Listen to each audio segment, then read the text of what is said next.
Good morning, everybody. Before we begin, we'd like to take a moment to thank our donors who have made this event possible. Thank you so much. If you find value in today's presentation and you haven't yet joined our community, we'd encourage you to do so via coap.ca. Alternatively, we do have a sign-up sheet and we'd be happy to add you to the list. Now then, what is COAP? 1. We're here to hold government and media accountable for their actions, reports, and policies. Do you remember all those promises on the campaign trail? If not, don't worry, because we do. 2, to serve as a stakeholder in the community as it relates to local government and policy. Now let's take a moment and break down why becoming a stakeholder is so important. Now, the information you just viewed comes from our very own local community survey, as well as the Edelman Trust Barometer, which has been reporting on trust and credibility for over 23 years. Now, in summary of those slides, Canadians are losing trust in the government, media, and NGOs. Over 60% of respondents believe government and media are just too biased to properly represent the voices and concerns of the average Canadian. As a result, we've conditioned ourselves to statements such as politics don't matter, it won't change anything anyways, crooked politician. You've all heard them, but we've normalized that, as well as legacy media reporting on whatever direction the money comes from. In short, the majority of Canadians have decided their time is best spent on their careers, families, and lifestyles, and they've left a lot of the politics behind. The problem is, all those systems are still actively working in their own best interests, whether you pay attention to them or not. Individual thoughts and concerns from the community are very often lost in the dozens of letters sent from the varied stakeholders throughout our community. For most instances, our local council are bombarded by copy-paste form letters, which are written from one member of a group, then sent through newsletters to members and forwarded individually to local governments. As a result, it makes one voice appear as many and strengthens the argument you're trying to make.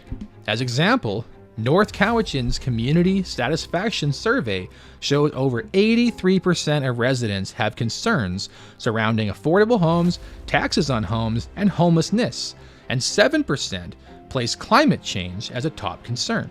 Yet, as we'll hear later, somehow a climate lens is now affecting every single policy that goes through your local government.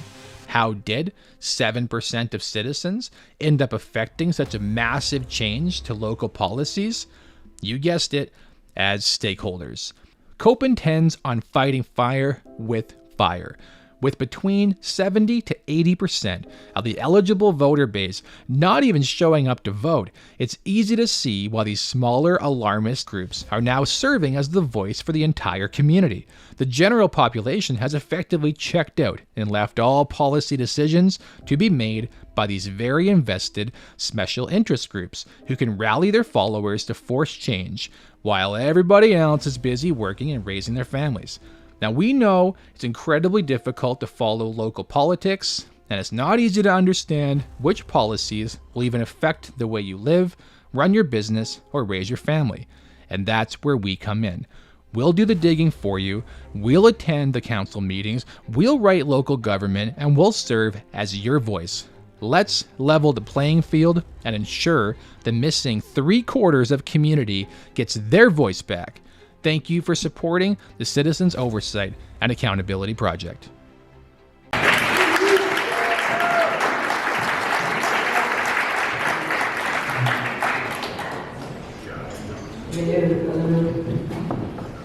I'm going to try to whip through these as quick as I can because most people here are quite well aware of all of this. We're asking climate, why does the discussion matter? I would say it wouldn't matter if it was just a belief that one had and was neither here nor there in one's life. But as stated in North Cowichan's OCP, we will fundamentally have to change the way we live and do business. So I'll try to speed through these with time. As you can see, Canada and some of the rest of the world have signed on to the UN and the WEF Sustainable Development Goals. Others have not, such as China and India. The climate narrative brings with it multi-millions of dollars in funding that provinces and local governments depend on more and more. This funding comes from many forms, and as always, it has strings attached. As we see at the bottom of this government website, engage local communities in climate action priority.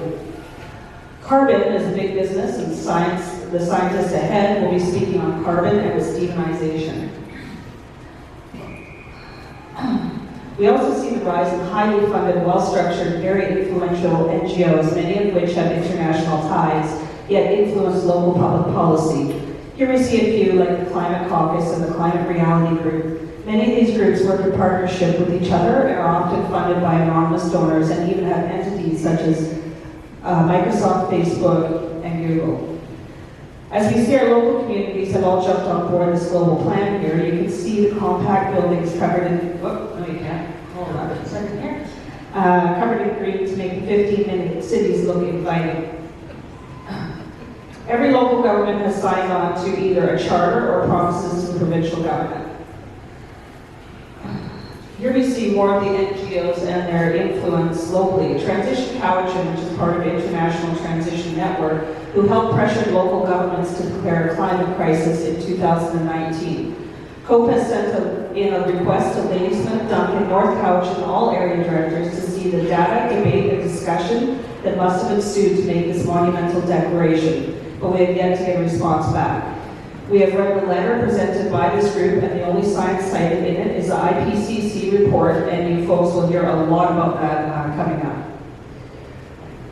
Look through the rest of the most are just showing the wording that's embedded in all of our local community plans, environmental plans, and more.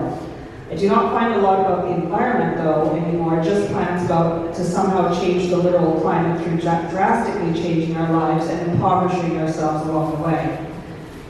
It's just another example of grants aimed at local municipalities, grants aka typically are tax dollars. We see the FCM, which is preparing a guidebook, to write accessible language for municipalities. More grants, it seems municipalities are relying a lot more on these grants as they move away from encouraging the industries that made these small towns and have become less self-sustainable. You can see the UN, they're calling what we know bears many names, human settlements, sounds very institutional, while North Cowichan's growth centers has a warmer tone to it. But they're all the same, 15-minute cities, smart cities, and so on. I just added the bottom slide to show you some wording you'll find in local plans, like mechanic and building jobs slowing down due to these policies. You also see that it says less single-family dwellings, homes being built, even though current poll shows 80% of people want single-family homes. Local governments have also been made aware of the UN IPCC report, just reported that their climate model projections showing they're now cutting their warming predictions in half. Not sure why this isn't front page news. Sorry. I lost my place. Anyway, this is one of those graphs that they put in our local plan. I can just explain it here. It just shows that they're showing that your average cost is going to go down, but as you can see, if you just chop that in half, that actually your costs are going to continue to increase incredibly with their plans here. This is another one where you can see they put in our local plan, but if you actually look at the blue, that the climate has always been going up and down, but for some reason it's going to start shooting up in 2020. This is just to show you that everything starts with just with rebates and incentives. So you see that the CBRD is already starting with the wood smoke reduction program, and then you see up in Europe here that actually now they're finding people for running their wood stoves with even the ability to have a criminal record. These are just more of the wordings you'll see everywhere, all throughout it. You'll see incentives like, for example, natural gas boilers in homes will become aged. They can be immediately replaced with heat systems, and we know that they can be, will be changed to they will have to be. Carbon pricing, rapid fuel elimination, these are just many things that I'm just trying to go through that we find all throughout every single community plan in the Cowichan Valley. The regions will become a very different place. Coming changes are uncertain. This is another fear-mongering over here, bottom right-hand side, and it's completely false information. You'll see here it's all incremental costs, cost of greenhouse gas, cost. Net meter, they want to meter everything from water wells to your emissions.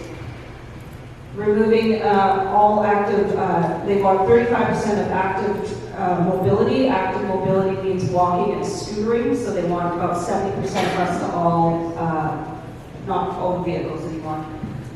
Same thing here.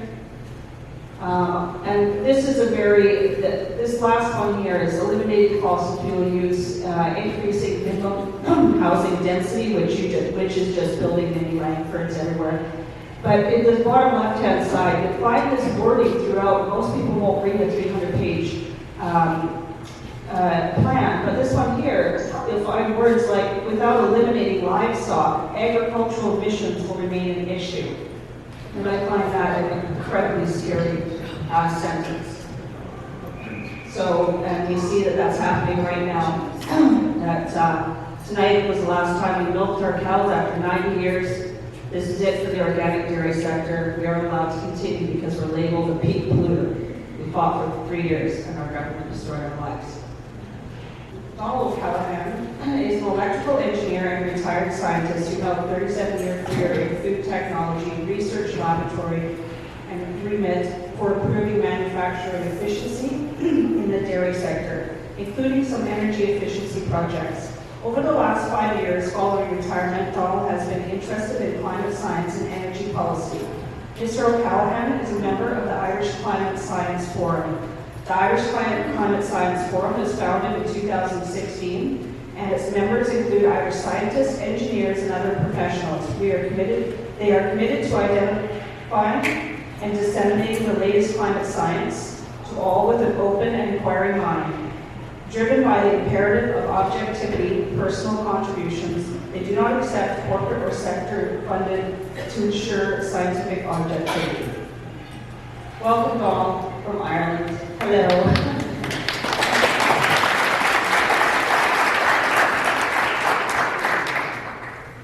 Okay, thank you, Adrian. Okay, hope you can hear me okay. Good morning to you in Duncan from Cork in Ireland. So thank you for the opportunity to speak to you. Now I need to get my screen up here. Okay.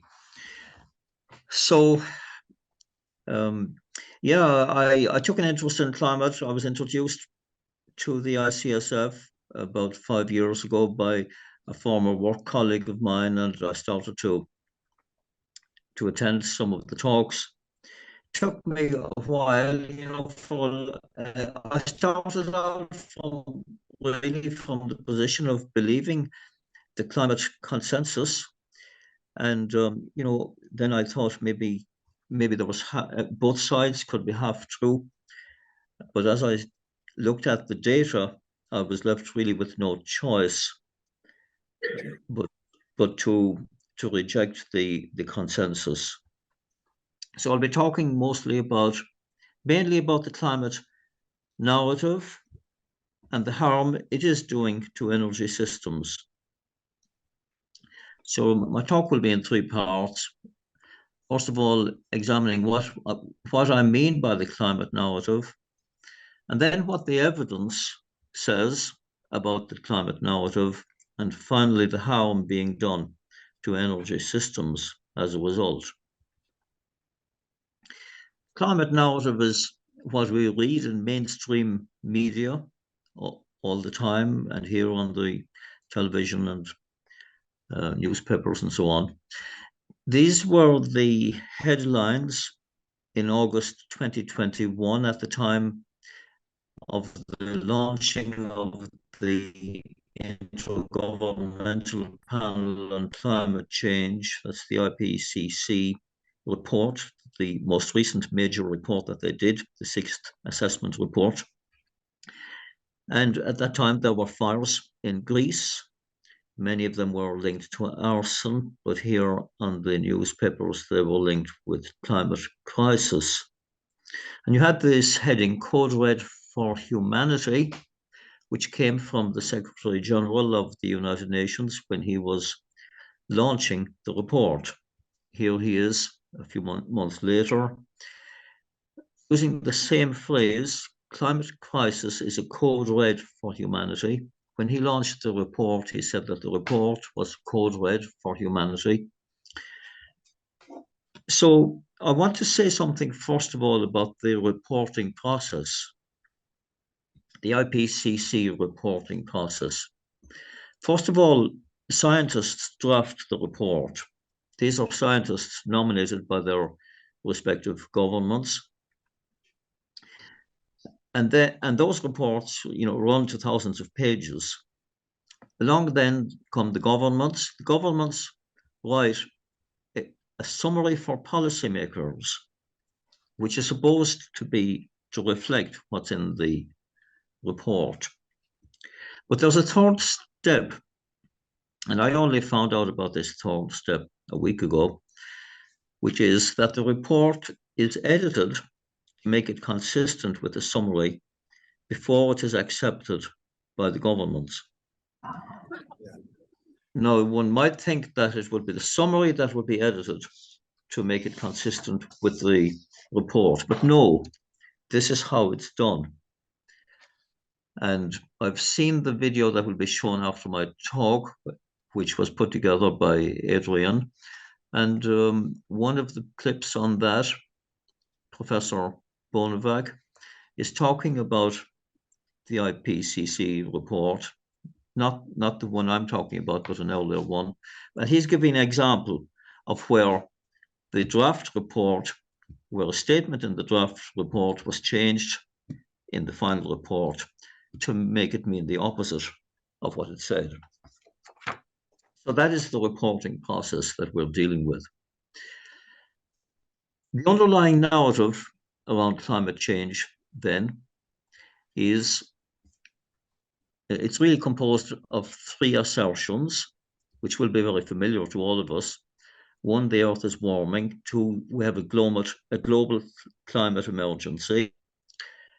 And three, carbon dioxide is increasing in the atmosphere. Line around because I don't agree with the other two. So that's the red line. But in the climate narrative, these three assertions are linked together, it's assumed that one causes the other, and the conclusion is drawn that man is destroying the planet. The implied message is that man-made carbon dioxide is the control knob for climate. And that is a view that I will be challenging. So to begin looking at the evidence, we'll look at the evidence for increasing carbon dioxide, and here it is. This is the measurement of carbon dioxide at Mauna Loa Observatory in Hawaii, where measurements have been going on since 1958 and right up to the present. The measurements had to move recently because of an active volcano, but they continue at another location. The sawtooth nature of that graph is the seasonal effect. The peaks that are in the winter, when photosynthesis is probably less and heating requirements, people may be using more fuel for heating in the northern winter.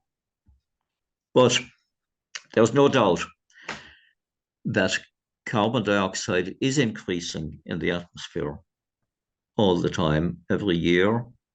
So we can tick that box.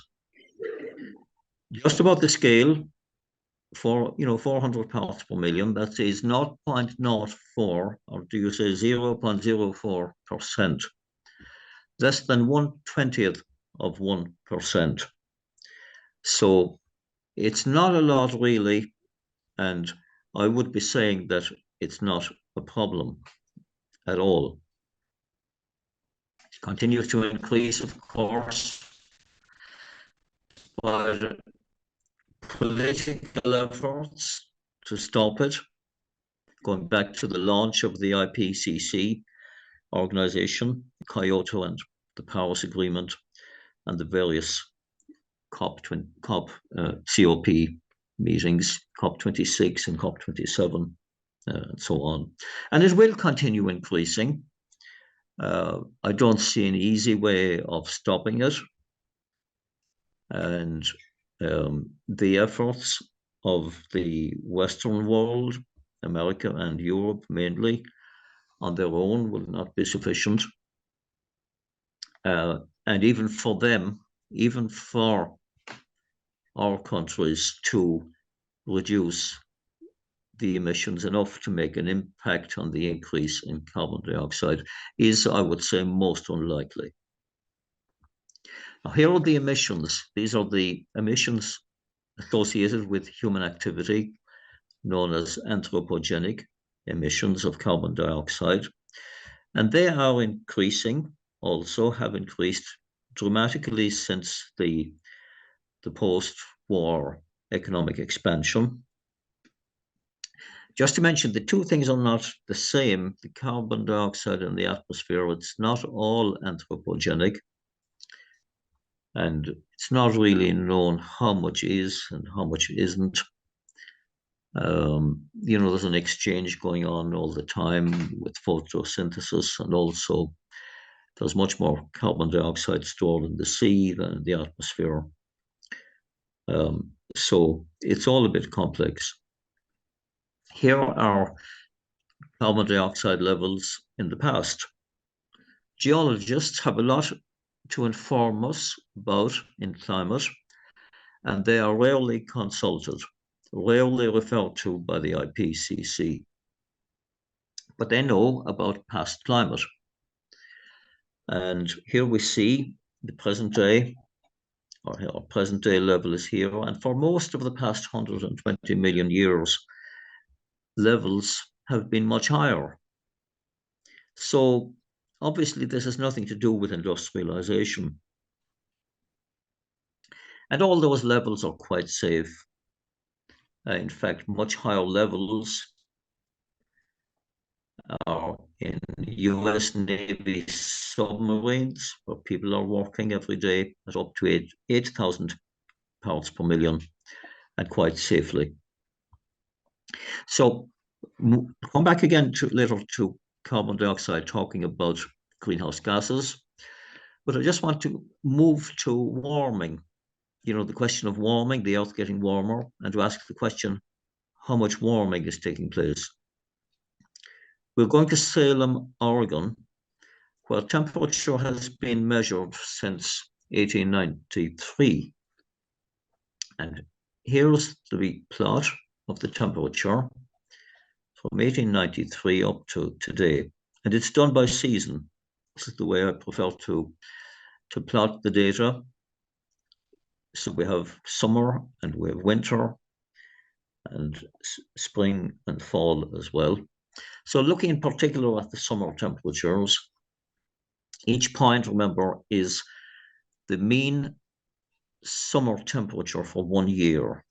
That is the mean of the months, June, July, and August. And I would draw your attention to the fact that it goes up and it goes down. It doesn't always go up. And it can go up over a few years. It can go up by 5 degrees Celsius, and over a few years it can go down by 5 degrees Celsius again. So it doesn't really resemble the graph that I showed you for carbon dioxide.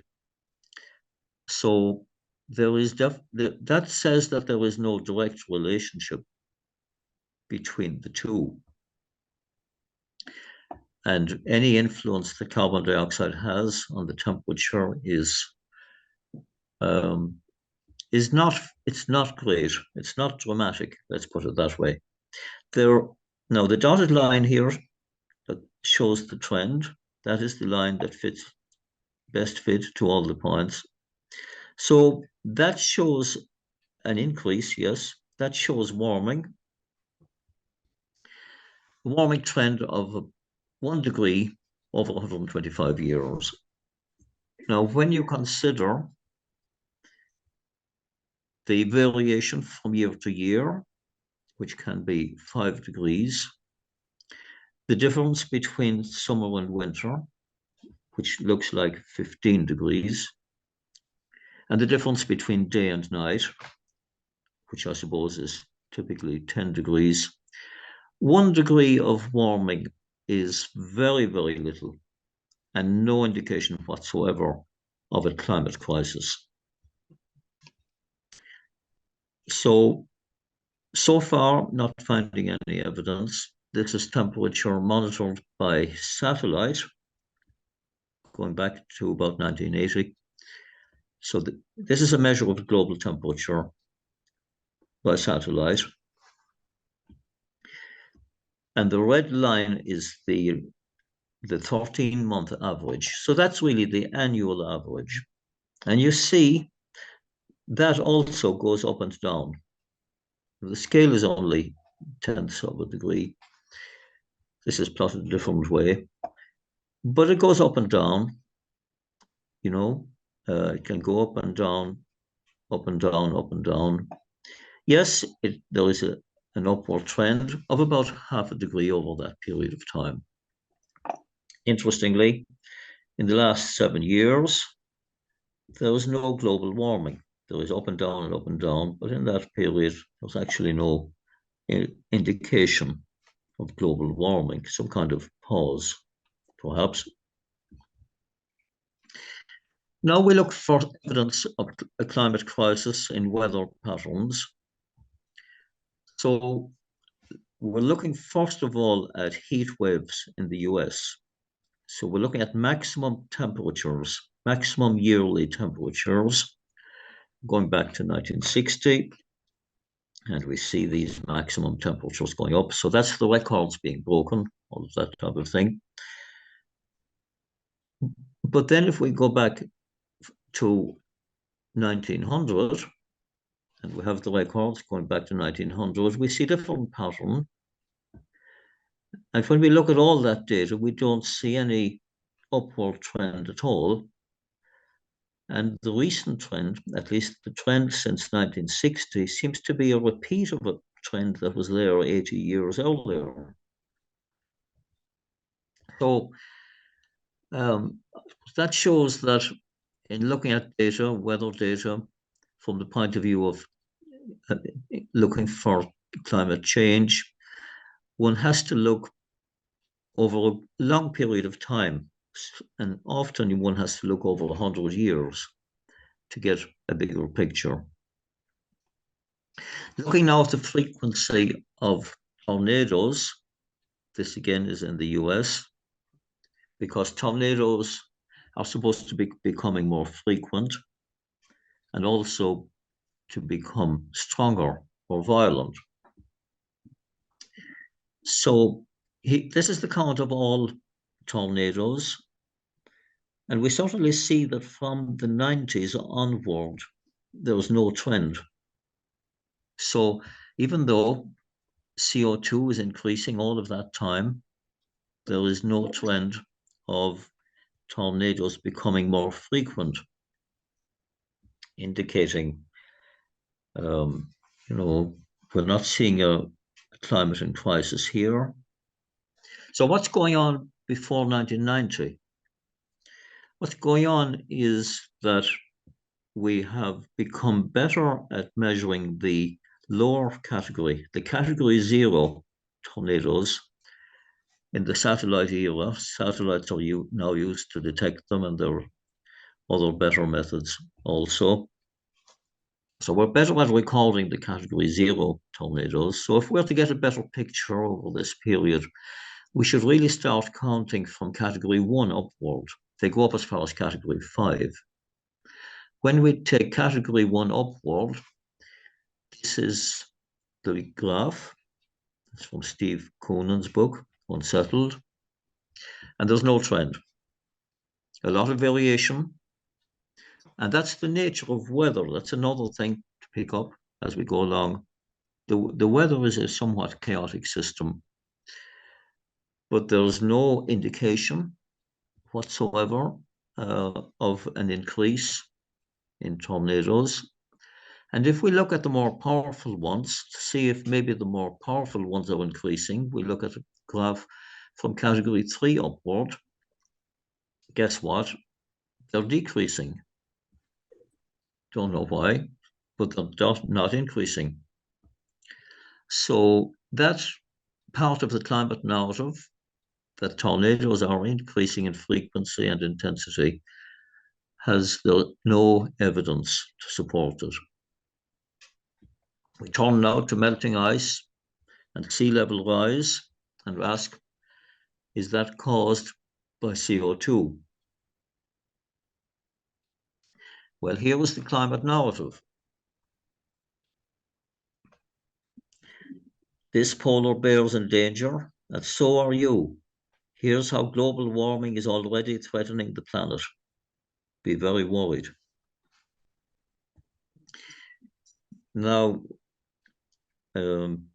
Susan Crockford, formerly of the University of Victoria, has done several studies on the polar bear and other polar wildlife, and has published reports, several reports, and she has concluded, she's shown actually, that the polar bear population is increasing and they're in good condition and they are recovering from overhunting. That was the problem, overhunting, not CO2, not climate change. So it was a misattribution to say that the polar bear was threatened by climate change. More on sea level, again from the geologists. This is a chart from the geologists about the history of sea level. And on this diagram, here's the sea level today.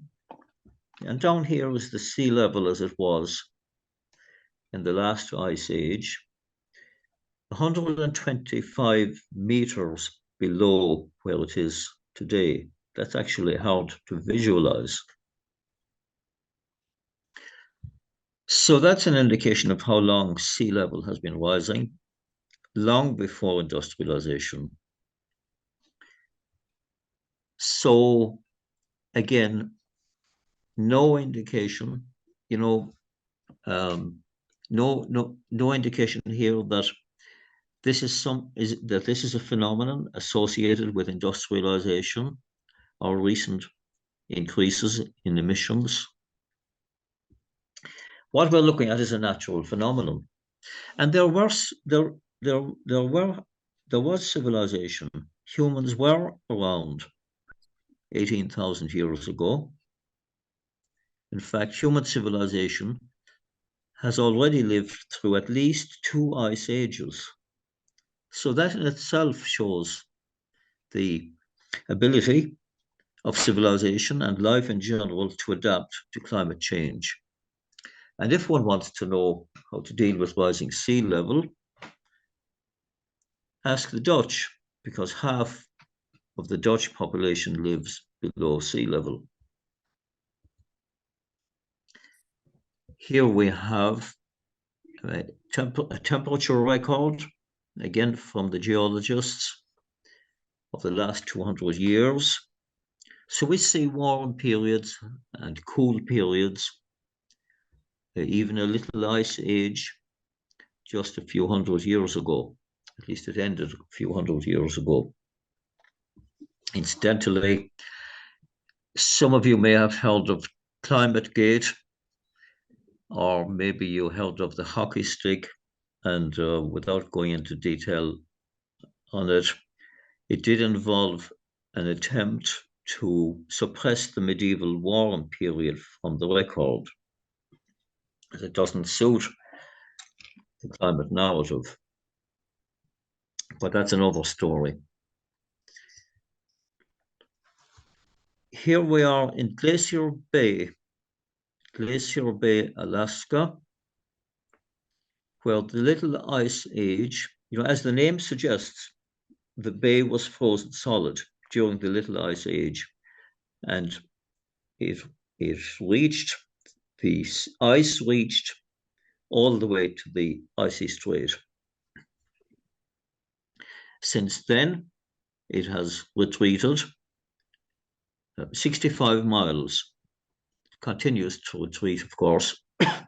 But most of the retreat, as you can see from the dates on the map, most of it took place in a period of about 100 years. And that was before there were significant emissions of CO2. So we would have to say that this is not related to CO2. So a lot goes on in climate that we can exclude from any connection with human-caused emissions. Here's more of the climate narrative. This was last year in Fortune. New York flooding will get 10 times worse as sea levels rise, threatening to sink the US financial capital. Well, what do you think of this? California's great flood of 1862. There were 4 months of rain. New York, I guess it would be attributed to climate change, man destroying the planet. But this is simply an extreme weather event. These things happen. Weather was like that. Extreme weather events, they are a natural part of the weather system. Say a little bit more about the Arctic. Arctic sea ice means massive blocks of floating ice formed from seawater in winter months, which partially melt in summer, and hence the month of September was a key indicator. And measured by satellite in September over the satellite period, the last 40 years. And we see there was a period when it was declining. And Al Gore said back in 2007, predicted that most of the Arctic ice would have melted by 2016. And surprise, surprise, by 2016, the Arctic ice had stabilized, and it's been stable now for, I guess, some 12 or 13 years. So again, no indication here of a climate catastrophe. This is the corresponding graph for the Antarctic, and that's pretty stable. Not much melting going on there. No climate crisis there. This Ray Bates is a colleague in the ICSF, and he wrote an article about climate reports 2021. It contains these comments. We will cross 1.5 degrees. That means the 1.5 degrees above pre-industrial levels, about 2050. But so what? We're recovering from the coldest period of the last 2,000 years. That's the Little Ice Age. By 2100, global temperatures will be about that of the Roman and medieval warming periods. And they were prosperous. Those warm periods were always prosperous periods. The cold periods were not so prosperous. Even the severest Western mitigation, by Western meaning America and Europe, and net zero, attempts at net zero in America and Europe, even the severest will not make the slightest difference and waste a ton of money.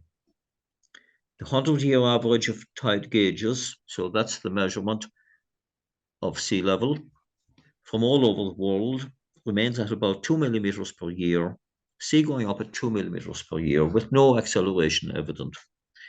That's about 8 inches in a century. And that is something that it's quite possible to adapt to, as civilization has been always adapting to. So the good news, there's no experimental data to support the view that the Earth's climate is changing in a dangerous manner. No need to fear climate change. I think that's good news, especially for young people. Young people need not be afraid that they're facing into and will be living their lives through a climate catastrophe that will be getting worse and worse.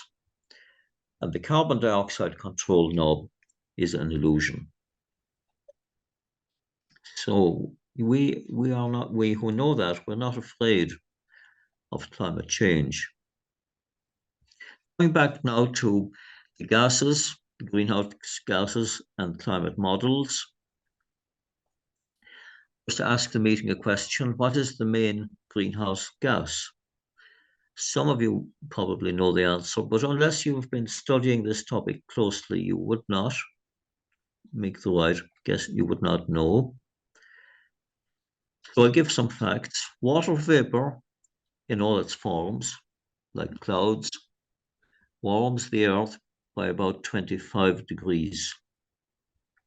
Carbon dioxide warms the earth by about 6 degrees. This is in total. Ozone warms the earth by about 2 degrees. So water vapor is actually the main greenhouse gas, not carbon dioxide. If all the greenhouse gases were removed from the atmosphere, the earth would be 33 degrees colder and human civilization would quickly perish.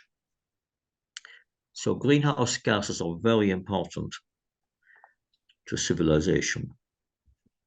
Water, the main one, is the least understood. Now, just a note about doubling CO2, just because carbon dioxide warms the earth by 6 degrees does not mean that doubling it would add 6 degrees, because there is a saturation effect. It would only add 1 degree. And doubling it at the present rate it's going up, even without slowing down, would take hundreds of years. This illustrates the saturation effect. So on this graph, we see the incremental warming for each 50 parts per million of CO2 in the atmosphere. So we're starting here in the middle, or 0.04%. And as we increase the levels up to doubling it, you can see it's adding smaller and smaller amounts. And the total of all of those is only 1 degree. By the way, the IPCC knows that. Every climate scientist knows that. But still, the IPCC predictions are too high. So why is that? Why are climate predictions so extreme? The climate models overpredict global warming and extreme events because the climate system is much more complex than the models represent. Nobody has been able to model the effect of water vapor in all its forms on climate. The models suppose that all long-term climate change is caused by man. That's an assumption built into the models. But actually, the models were not intended for prediction at all. And the key is to believe the data, not the models. Carbon dioxide, of course, has lots of benefits. We've mentioned some of them already. We wouldn't be here without greenhouse gases. It's plant food. So we see here the effect of increasing carbon dioxide in greenhouse tunnels. The effect is quite dramatic. We see there approximately the effect of doubling carbon dioxide.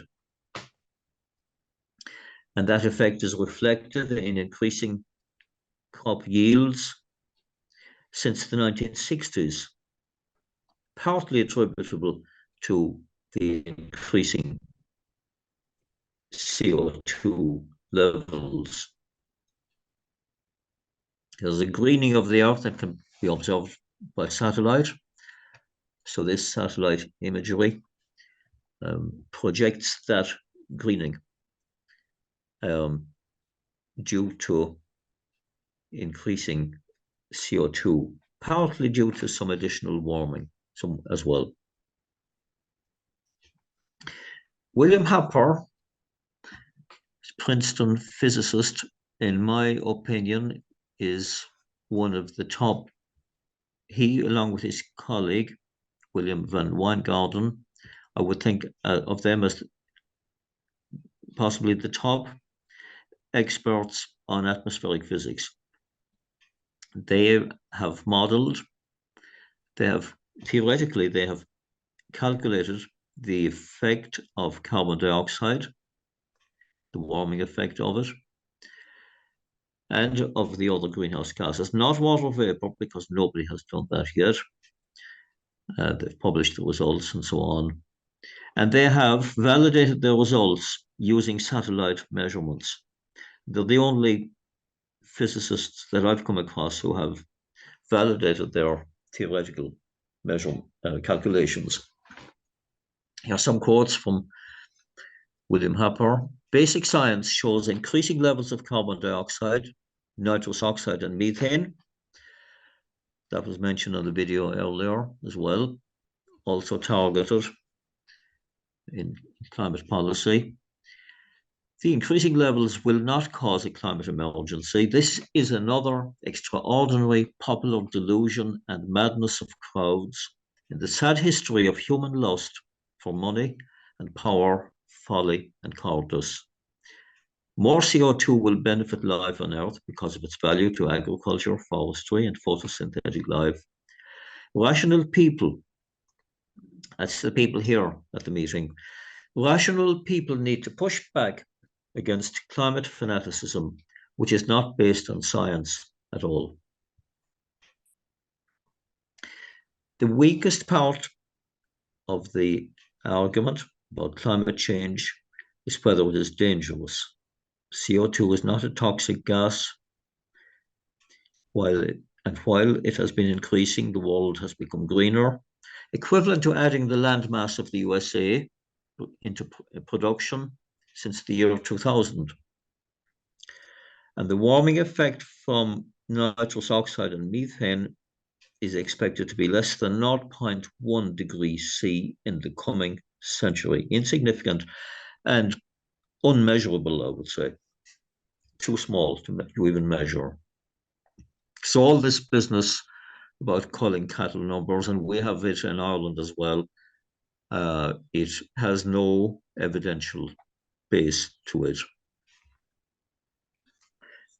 So now the remaining part is where I will talk about the effect of the climate narrative on energy policy.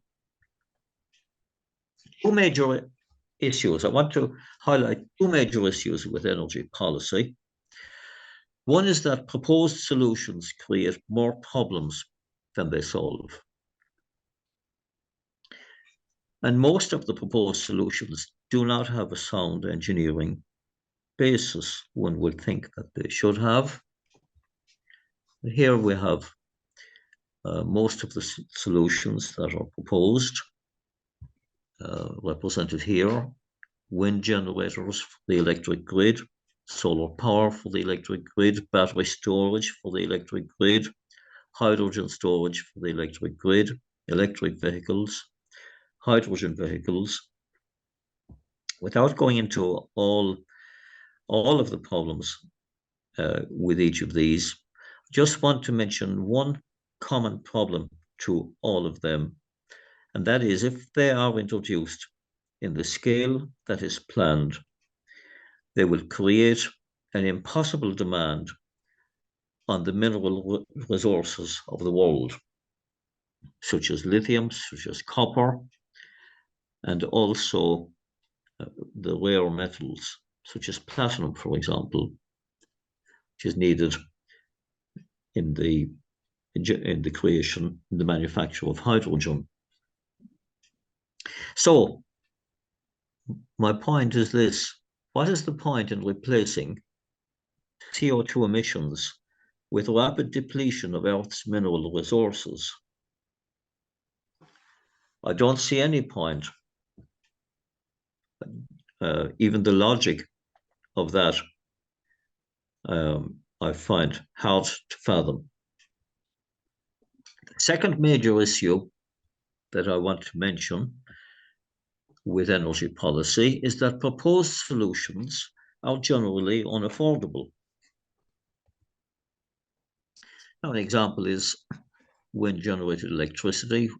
Why is wind-generated electricity on the grid so expensive? We have a lot of wind-generated electricity in Ireland. In fact, our government tells us that we will be exporting electricity made by wind.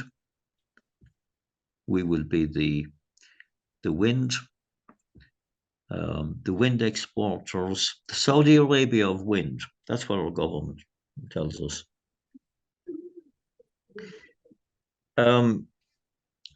Just to mention now some of the issues that arise. First of all, wind turbines use much more resources than conventional generating systems. Secondly, an intermittent source, introducing an intermittent source like wind and solar onto a grid, that must be backed up, fully backed up by other systems. That more than doubles the cost. Here we have, I just want to mention like about a grid. The reason we connect to a grid at all is we expect it to be there. We expect the supply to be there when we need it, when we turn on the switch, turn on the light, turn on whatever. On this graph, we see total electricity demand. This top curve here is the total electricity demand. Varies a little bit with time of day. The bottom is a profile of wind energy. Nothing like what is planned for Ireland, where it is planned that 80% of our electricity will be from wind. And that's of a much increased network with all the charging of electric vehicles and the heat pumps and so on. But here we are. Now, the complement then, what is not produced by wind has to be produced by other systems, and that's the blue curve. And you can see that the blue curve, because of the introduction of wind, is much more variable than the demand curve. So putting a variable source of energy on the grid makes the other systems, the systems that back up the wind, variable as well, of necessity, because the wind has to get priority. When there's wind, a lot of wind, the other systems must turn down. When there's no wind, the other systems must turn up. That converts the whole grid into two systems, two variable systems. And that increases the cost. It is an inefficient way of generating power. The systems are much more efficient when they're running steadily, just like your car driving along the road. So that's the next issue. Intermittent sources force the entire network into a highly variable state, and the grid must be redesigned to manage all these systems, all adding considerable cost. So in conclusion, the wind energy, it's free at source, but expensive by the time it gets on the grid. Battery storage is another proposal for overcoming the intermittency of wind. This is a schematic of how it would work. We have the generator here. The generator, by the way, is inside the nacelle in the turbine. It would feed it into a battery, charge up a battery. And when there's no wind, the battery would run the grid. That would be the concept to make it work. that is unlikely to be possible. It's definitely not sustainable or affordable. Now let Bjorn Lomborg explain why. Battery storage won't help much. There are enough batteries in the world today only to power global average electricity consumption for 75 seconds. Even though the supply is being scaled up rapidly, by 2030, the world's batteries would still cover less than 11 minutes. A long, long, long way from what you would need if you were to keep the grid going when there's no wind, which could be 2 weeks or 3 weeks, or maybe more on rare occasions. So this whole idea is simply not sustainable. It wouldn't be possible to create enough of batteries big enough to do this or anything like it. Green hydrogen is put forward as another means of storing energy or minister for climate and nearly everything else. Whenever he's interviewing, he always mentions hydrogen as a miracle fuel in the future. He's referring to green hydrogen. I'll just draw your attention. Here's the schematic of how it's produced, and it produces emissions. So the production of green hydrogen, which requires a lot of energy, by the way, and uses a lot of natural gas and a lot of water, produces emissions. So to call it green, they have to be removed.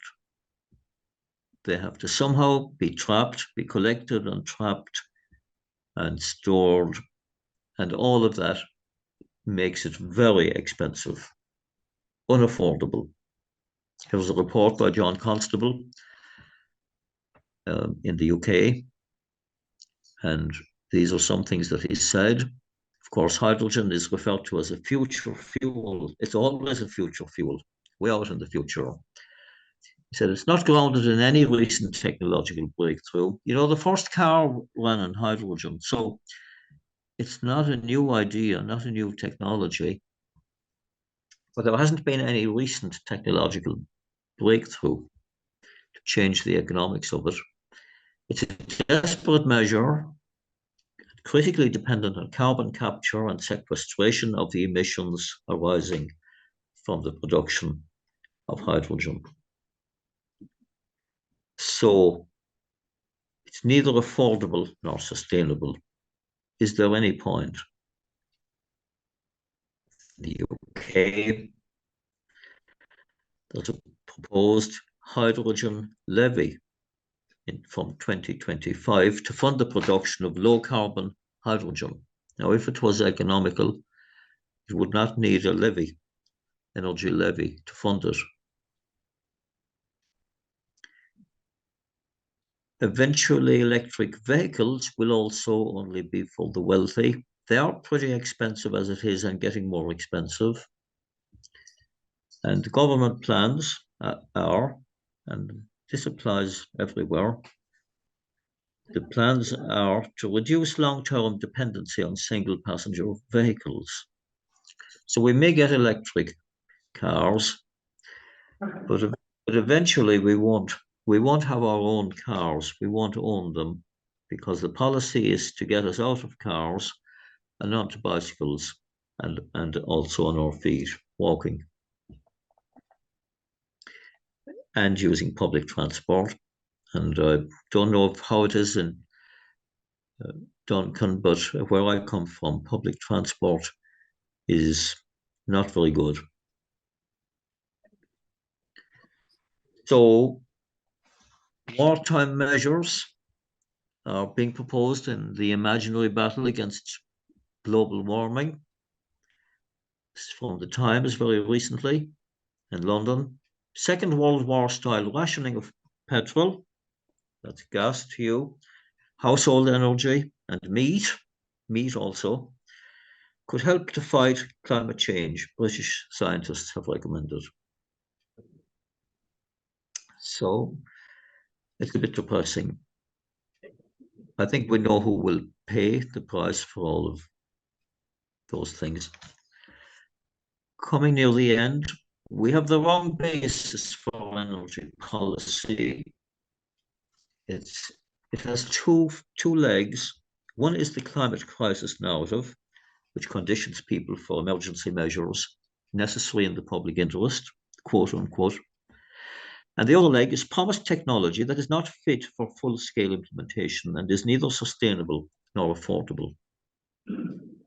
Energy policy needs to be fixed. We need a reliable source of affordable energy to be used efficiently, while alternative, truly sustainable options are developed.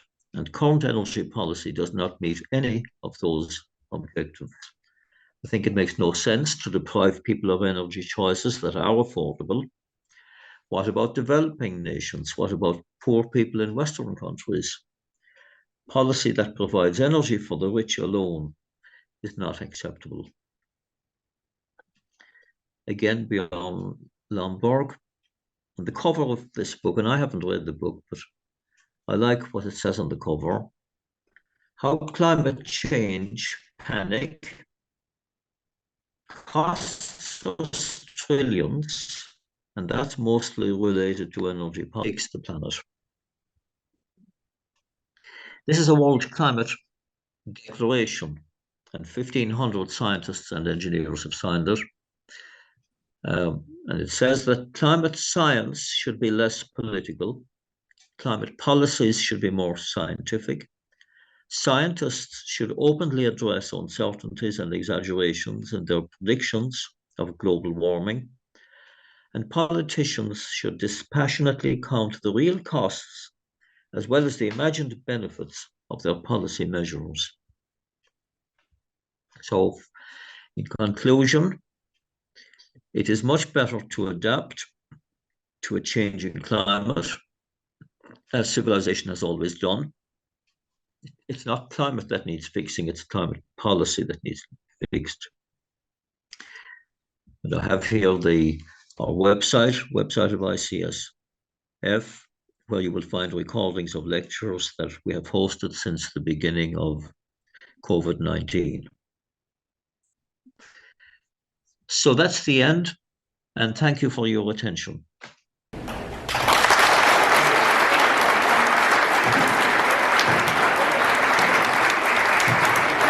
Let me ask you, what percentage of the atmosphere is CO2? What percentage of the atmosphere is CO2? I don't have that calculation for you, sir. Maybe you could tell us what your personal guess is on what percentage of the CO2. I don't make those guesses, sir. You're the head of the EPA and you don't know? You have all of these laws based on, you're going to get your staffer to tell you now.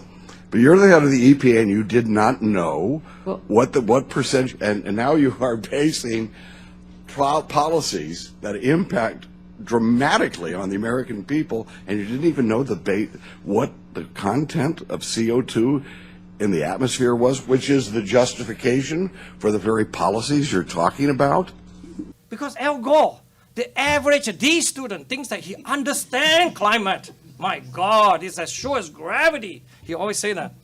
You guys are just denier, right? But to understand climate, you need to study what? Astronomy, solar physics, geology, geochronology, geochemistry, sedimentology, tectonic, paleontology, paleoecology, glaciology, climatology, meteorology, oceanography, ecology, archaeology, history. And that's not even complete. And these guys say that if we just change the carbon dioxide content in the atmosphere, that we're going to control the whole system. It's a bit ridiculous, actually, right? And then when those people say that, what's the difference between weather and climate, right? They always say, climate is something like, because according to World Meteorological Organization, it's 30-year average of the weather. That may be very nice to teach students. It's true, you need to give them pedagogical aspect, which means long-term averages. But who says 30 years? It could easily be 50 years, could be easily be 100 years, right? This is all the kind of stuff that is, not quite the truth. It's only half truth, right? Do we just really want to learn half truth all our life? half truth plus half truth, you know, it really doesn't add to a truth, right? It's actually a pure lie. You cannot send a man to the moon like that, okay? It's a joke, actually. Based on something that's invisible, which is carbon dioxide. You can't point to the corner and say, look what the carbon dioxide's doing over there. You can't point anywhere and say, look what it's doing, because you can't observe what it's doing if it's doing anything at all. Well, that's not quite true. I can look at carbon dioxide and I can say it is literally the building block of life for those trees and grasses in behind you. Same with the plants and everything else that grows. So if carbon is so essential to all living things, why has it been demonized? The point of the strategy is obvious. You can't verify it independently. You can't truth it if it's invisible or so remote that you could never get there. And examples are the coral reefs, right? They're both underwater and remote. But it isn't even the coral reef that they're blaming. It's the CO2 they're blaming for warming the world. And when you actually look into it, you find out the highest biodiversity of coral reefs and reef fish is in the warmest oceans in the world. The coral reefs evolved in oceans far warmer than today. They were much more widespread during what are called greenhouse ages, when the Earth was much warmer from pole to pole than it is today. So really, the warmest oceans of the world, which are in the Coral Triangle in the area of Indonesia and the Philippines, are a sanctuary for the coral species. The water has become colder all around the world for the last 50 million years, and causing the corals to shrink into a far smaller area than they were during the warm periods. That's the truth about coral reefs. And so when the story came out in 2016, April of, that 93% of the Great Barrier Reef was dead or dying or terminal or about to die, it was a lie. There's no way that's happening. And so for two years running, they said the reef was dying, the reef was dying. Suddenly, in the end of 2018, a few publications came out saying the reef is definitely not dead. But it was 500 publications that came out with the story of the reef is dying or terminally ill or about to die. You notice mostly they didn't say dead. They said 93% is dying. That implies it's going to die, but it doesn't state that it's dead. You touched on polar bears. My research has led me to understand that polar bear populations are rising, not decreasing. No, the polar bear story is a complete hoax and fabrication. How many people know, and I ask audiences of 500 people, how many of you know about the treaty that was signed in 1973 among all the Arctic nations, ending the unrestricted hunting of polar bears in the Arctic? No one has ever heard of it because the media has never mentioned it. In all these stories about polar bears going extinct, they never mention the fact that that treaty came into effect, and that is largely why polar bear populations have increased from about 6,000 at that time to at least 30,000 today. There has been no decline in polar bear populations, except during the years when they were trophy hunting them more heavily. The reason that treaty happened was because they were worried that numbers were declining. Today, the Inuit out of Iqaluit in Nunavut, where they all live, have adopted a new management plan for polar bears, which first, it allows people to defend themselves from polar bears. They would get in trouble if they killed a polar bear because it was attacking them in the past. And they've also made it very clear that the scientists from the south who come up there for a couple of weeks of the year don't know what's really going on in the Arctic. It's the people who live there year-round in the Inuit villages who know that the polar bear population has increased dramatically and has now become a threat. They have to control the bears. Now, why would the polar bear population grow if the ice was receding? And they say if the ice recedes, there'll be less habitat for the polar bears to go out and catch the seals. Well, here's the deal. The real deal is that if the whole Arctic was covered in ice, the sunlight couldn't reach the sea to grow the plankton. And if the plankton didn't grow, the fish wouldn't grow. And if the fish didn't grow, the seals wouldn't grow. And if the seals didn't grow, the polar bears would have nothing to eat. So clearly, it's not a situation where more ice is always good. There is a balance somewhere between all ice and no ice. In other words, it's good that the ice melts in the summer to let more of the sea be exposed to the sunlight to grow the plankton, to feed the ecosystem, and then for the ice to freeze back in the winter, which it does regularly, and believe me, it hasn't disappeared. And if you just look at satellite images on the internet of what the Arctic looks like in February, March, April, May, it's just covered in ice. And then it melts in the summer, and into the fall it stays fairly clear for the sun to grow the food for the bears. And that is part of the reason, perhaps, why the bear population has increased, because there's a more optimum level of ice and water ratio between the two than having the whole thing covered in ice. The main effect of the rise in CO2 is the increase in the growth of plants and trees, of everything that uses carbon dioxide as food, which is the entire plant kingdom, including the phytoplankton in the sea. The basis of the food web on all Earth is photosynthetic plants, and that is their food. I used to laugh at people who said that their house plants enjoyed them when they talked to them and grew better when they talked to them. And then I realized when you're talking to your plants, you're breathing 40,000 ppm of CO2 on them, which is their food. It's like a supersaturated fertilizer going into the air around them. And so it does make sense that plants would respond positively to talking to them because you're breathing on them. Especially if you get up close and personal. Absolutely. So that's the main effect of CO2 in the atmosphere. Its effect on global temperature is completely unproven. The idea that it is the control knob of the Earth's temperature, as some of the elements in NASA and NOAA are putting out, and the Canadian government follows that same line, that is a hypothesis. It is nowhere near a proven fact. Latest climate debacle. It involves their plan to ban gas boilers, these strange, at least to North Americans, hybrid devices that heat both your tap water and your house, and instead to require Britons to adopt heat pumps en masse. Now, the problem isn't that heat pumps aren't clever. They're basically kind of two-way AC units that compress refrigerant outside to use the external air as a heat sink in summer and cool your house, and compress it inside to use the internal air as a heat sink and warm your house in winter.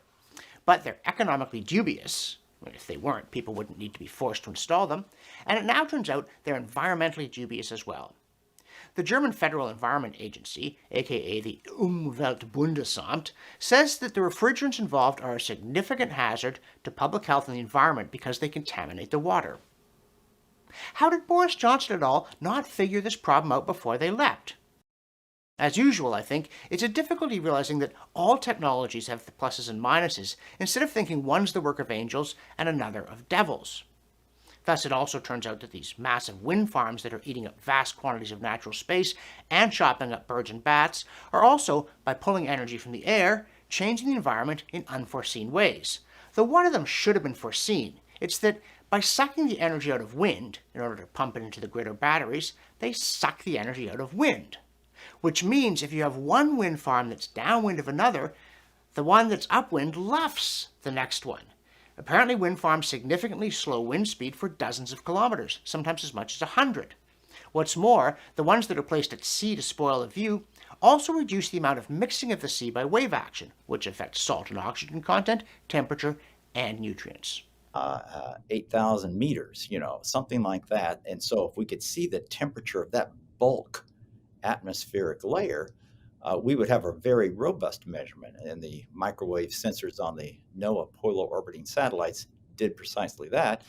And so we were the first to really put those data into a simple data set that had the temperature then for month by month since about November 1978.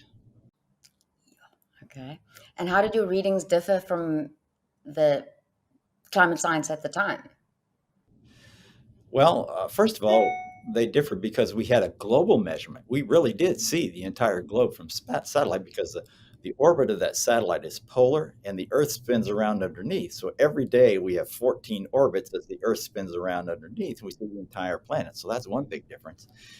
And the other one is that the actual result did not show as much warming as what the surface temperatures showed. And we're doing even more work now to demonstrate that a lot of the surface stations are spuriously affected by the growth of infrastructure around them. And so there's kind of a false warming. We have been publishing these papers since 1994 that have demonstrated models warm too much relative to the actual climate. And yet we don't see an improvement in climate models in trying to match reality with their model output. Now, I think a number of modelers understand that, yes, there is a difference there, and it's the models are just too hot. But what is the process that's gone wrong in the models to make that is a difficult question for these folks, because models have hundreds of places you can turn a little knob, change a coefficient, and that will change the result. PM, more than 10 times what it is today. Then the next one, the Karoo Ice Age, in the Carboniferous period, coincided with a drop in CO2, but the Carboniferous period was when forests formed. And this resulted in at least an order of magnitude more carbon in biological systems. When the forests grew, before that, everything was flat on the ground or in the ocean, and when forests grew, they sucked a huge amount of carbon out of the atmosphere. Now, why that CO2 depletion continued is too long a story for here, but I think it had to do with the fact that there was no enzyme that could digest lignin, and it took until an enzyme named Mycetes, I think, is something like that, figured out how to digest lignin, and then CO2 went back up again because all the dead trees ended up being eaten by these funguses. It's far-fetched sounding, but nobody else has an explanation for it. Look at the big red circle. This is 200 million years. That ice age, the Karoo, lasted for 100 million years. It's a logarithmic scale showing when you get closer to the present, it stretches out more, so you can see what's happened closer to the present. But that is 200 million years, where CO2 and temperature were totally out of sync with each other. When CO2 goes up, temperature comes down. When temperature goes up, CO2 comes down. And CO2 has been coming down now steadily for 150 million years. There's a reason for that. And if you look at the very tail end, on the right-hand side, that little uptick is all we have done. And this, by the way, was unanimously approved. This specific language was unanimously approved by the scientific people who were authoring that report. No study to date has both detected a significant climate change and positively attributed all or part of that change to anthropogenic causes. Here is the way it emerged published the next year. The balance of evidence suggests a discernible human influence on global climate. In other words, the scientists said there is no evidence that P, and what was published was not P. Now that's a pretty striking example of the politicians going in and changing what the scientists actually said. Now, I can't think of another example that is quite that blatant. And since then, the scientists have gotten the memo and basically start telling people what they want to hear, but only to some degree. Many of the scientists who have worked on these panel reports with the IPCC and in various other places have become disillusioned and have said it was the most discouraging scientific episode I've had in my life, simply because the scientists engaged in a certain kind of discussion and then the report didn't really reflect either the complexity or even sometimes the general direction of the scientific discussion. Gruberize climate science. And what do I mean by that? Jonathan Gruber is a professor at MIT. He was one of the principal architects of the Affordable Care Act. And at one point after it was all over, he said, lack of transparency is a huge political advantage. It was really, really critical to getting the act passed. At least one key provision was a very clever basic exploitation of the lack of economic understanding of the American voter. I would assert that the same thing is going on in climate science due to a few scientists, the institutions, the media. When we misrepresent the science to persuade rather than to inform, We usurp the right of the public to make informed decisions. We distract from more urgent needs, and boy, do we have many of them. We tarnish scientific input to other matters, and then we depress young people. Someone said, hey, wait a minute, we can't say that. Instead, after a lot of mumbly mouth stuff about why the pause is happening and we're still confident that we want to keep playing with our knobs, this sentence appeared instead. This one's even better, actually, when you think about it. Quote, these projections were not intended to be predictions over the short timescales for which observations are available to date. Translation, pay no attention to our models behind the curtain. Just trust our judgment that the end is near. The great social scientist James Q. Wilson used to say that social scientists should quit trying to predict the future because they can't even predict the past. I think the climate science community might well heed that advice. Where is the missing heat, if you want to just go from the orthodox climate theory? Most of the climatistas say it's going into the deep ocean. And while that's a plausible theory, we have very little data to substantiate it, and some data that's coming in recently suggests that it's not happening. And we have even less understanding about how that might play out in the future. Other explanations for the pause include unusual western Pacific wind patterns, I'm not making this up, aerosols, which means higher level particulates in the atmosphere, and my favorite, increased solar variation. There's this thing up in the sky called the sun. You may have seen it. And what's strange is that not an awful lot of people, not just ordinary citizens who wonder about this, but scientists even, would say, what about variations in solar radiation and sunspots? And the climate science community always says no. And their official models, if you read them, say it's a very tiny factor in any variation in the climate. And so for them now to say solar variation is driving the pause, that's interesting, isn't it? My job is rather easy tonight because I want to talk about this gas, this satanic gas, we will call it, this satanic gas called CO2, carbon dioxide.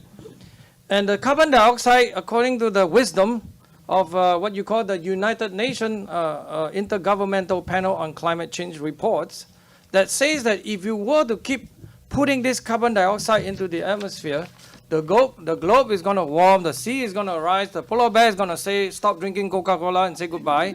And many, many other problems, by the way. Your kids will get ADHD, all kinds of problems. There will be more marijuana and all that stuff, so on and so forth. I'm here trying to tell you that this CO2 is not that powerful in that sense. The only thing it does to the system is actually make the planet greener. So I apologize if this really bothers anyone. My humble opinion, after studying this topic for close to 30 years now, that really, this quote is very meaningful. There's never been something about the scientific field that they really try very, very hard to make sure that you all don't get swayed away by people like myself, the deniers and so on and so forth, that you make sure that you don't hear us. So I thank Independent Institute for providing this forum. I hope I don't embarrass any one of you. They really try very hard.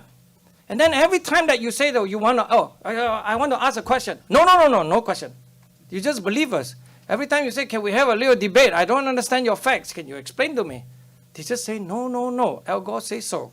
He's presenting this talk to show that the forest fire numbers burned in the areas has been increasing. Okay? And he showed data from 1960 to about 2017 or so. And this is based on a talk with children, students at the symposium in Taiwan. And I have to say that, that seems very convincing, isn't it? If you are a big authority coming from America, former, NASA director. But I think the God is angry right here, right? Something is burning. But the problem is, he's pulling such a childish sort of thing. He put actually a link to the data set where he got it from. But he forgot that the whole data set is available from 1926 or so. Why would he do such a thing, He basically, you all understand, right? He was showing you only that little part, but he forgot to show you from 1926 to 1960. Isn't that childish? Are we serious about science? And these are called scientists, right? And I'm not supposed to tell people about this? Any plants, anything that have a shell, if you have more of this stuff, like oyster and crab, they will be actually melting away because it's more acidified. It's scary. So you know what? It's very simple. You just do an experiment. The first thing we do is that we're going to study this lobster under the condition of 400 parts per million carbon dioxide. By the way, that's 0.04%, right? You breathe out, it's almost 4%. So let's ask ourselves, if we run the experiment 7 times more, which is about 2,800 parts per million, what happened to the lobster? It grew bigger. Oh, what's wrong with that? The second one we can test is crab, because they mentioned lobster and crab, so I'll show you that. 7 times, it's also grow bigger. You know, I must be pulling a stunt. Remember what I just tell you. This is an experiment, actual experiment being conducted. In science, experiment means what? You, any one of us you want to do, we just go do it. Just be careful with your experimental procedure, okay? And the problem is there are a lot of these kind of scary things around that you probably have seen. I will show you one. You know, dissolving cell picture. You probably have seen those. Al Gore has used those, obviously. Lubchenco has used this. Jane Lubchenco, the NOAA secretary, show picture like this from day 0, day 16 to day 45. The shell was very nice and shiny, and then it's kind of eroded away. Willie Soon is lying to you. Well, go home, refund, boy, pay money back. Unfortunately, this is another one of those magic tricks. They did not conduct the experiment that you have carbon dioxide and then they bubble through the system and then cause the change in the carbonate by carbonate cycle, so don't study chemistry tonight. But something like that. You have to study this properly. Instead, what they do is that, as I put a quote here, I better not me talking about it. These are all experts studying all this topic. Guess what they do? Instead of letting the CO2 bubble through the system, they put weak hydrochloric to speed up the process because they don't even want to wait for the equilibration of the system. Those experiments that I show you takes about 2-3 months to work properly. Okay? So, you want to hear more authoritative statements from global warming? Now let's start with IPCC, US EPA, or Global Change Research, right? IPCC is very fond of putting out this curve. They say that on your left, you have a lot of this orange line and the red curve, they are all model calculation. And then the black curve is actually observation. They can explain everything, okay? If they include the carbon dioxide. And then on the left, this blue one, on the right. Include only the, on the right, yes. That you include only the volcano and the solar, it won't do anything because it deviates. And I have to tell you, if anybody have any understanding of statistics, this is actually an abuse of statistics. And also, statistics, I'm not interested. I'm interested in physics. You notice the unit that they plot. They always plot this thing called the temperature anomalies, which is a very strange word. It's actually a temperature deviation from some averages, okay? But if you plot in the actual temperature unit, the ice freezes at 0 degrees, isn't it? The ice gets boiled at 100 degrees. If you plot in an absolute unit, look, the dotted line now is actually the observation, and then the data, the model calculation is all over the place. But when you do a temperature anomaly, you actually squeeze them together, you hide it so your data look very impressive. I think rule number 1 in science is that you don't oversell your results. So in fact, they should have showed this plot, but they never ever showed this plot. It took them a long time until 2012, the first plot like such kind appeared.